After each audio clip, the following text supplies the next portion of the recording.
Hello, we are discussing about GATE 1996 ECE paper, and the topic we are discussing is electronics. This is one more question. If a transistor is operating with both of its junctions forward biased, but with the collector base forward bias is greater than the emitter base forward bias, then it is operating in A. Forward active mode, B. Reverse saturation mode, C. Reverse active mode, D. Forward saturation mode. We know that a transistor, that is a BJT, bipolar junction transistor, consisting of two junctions. One is emitter base junction, the other is collector base junction. So junction implies nothing but it is going to be a PN junction, that is diode.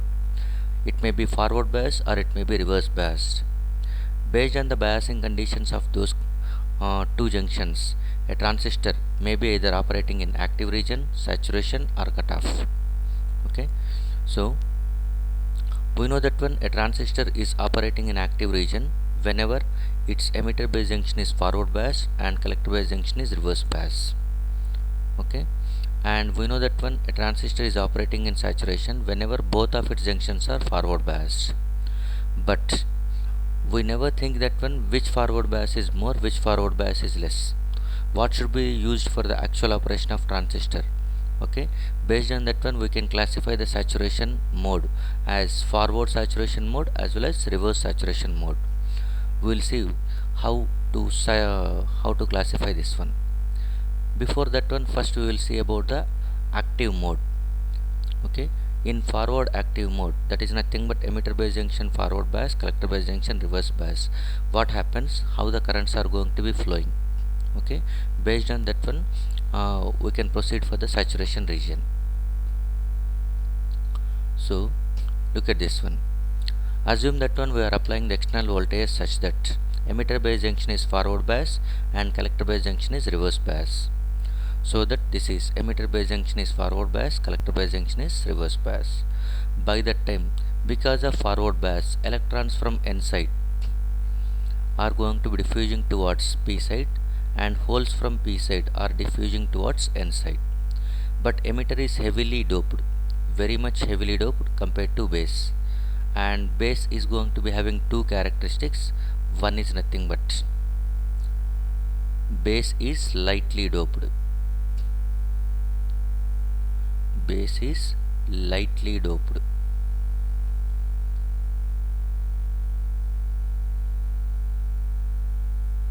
And the other characteristic is nothing but very thin. Base width is very thin. Width of base is very thin. So because of these two characteristics, number of recombinations in the base are going to be very small. So all the electrons diffusing from emitter are going to be reaching towards collector. So in active region, this is for active region. In active region, the IC collector current is almost approximately equal to IE. So output current, that is collector current, is following the emitter current. Okay, so these are the different types of current components are present whenever it is in active region.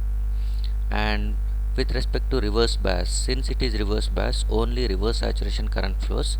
That reverse saturation currents are very small, so we can neglect that one.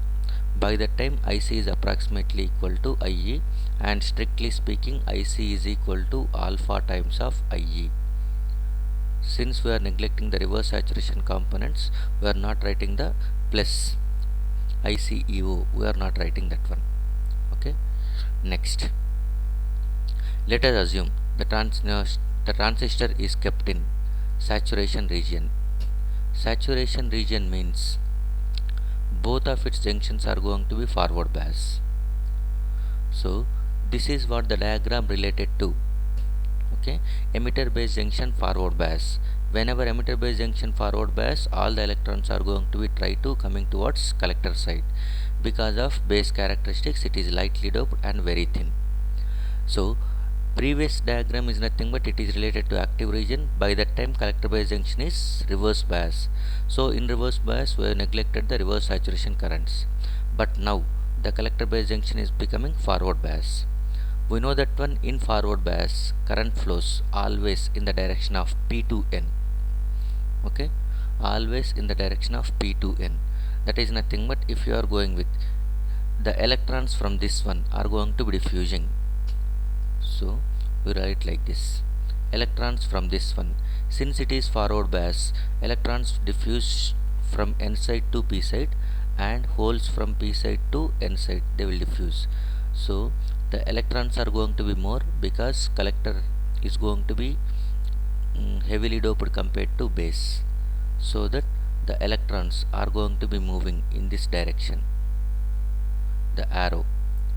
So this is the arrow direction, that is electrons are moving in opposite direction for the electrons are coming from the emitter to base. So now the currents, that is nothing but now the charge carriers are moving in opposite direction. The electrons related to emitter base junction is moving from the left to right, whereas the electrons related to collector base junction are moving from right to left. That is nothing but the charge carriers are moving in opposite direction. So the effective current I naught, that is output current, which is nothing but effective current, is IE minus IC.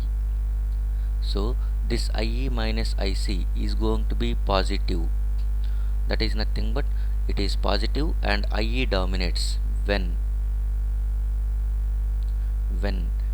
emitter base junction forward bias is greater than collector base forward bias, because collector base forward bias is less, so that the electrons of this one is going to be dominated by the electrons of the emitter one.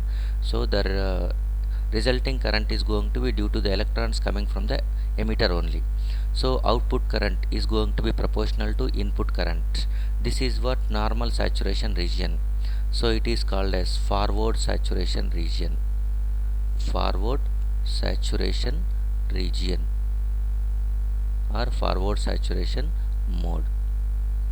Now let us assume if collector base junction is more forward bias, then the electrons coming from collector side are going to be more than the electrons coming from emitter side. By that time the I naught are going to be I naught is equal to IE minus IC. I naught is equal to IE minus IC, which is nothing but now it will be negative, since emitter base junction forward bias is lesser than collector base junction forward bias. Even though both junctions are forward bias, but collector base junction is more forward bias. That is the meaning is nothing but now the output current is due to output junction, that is collector base junction.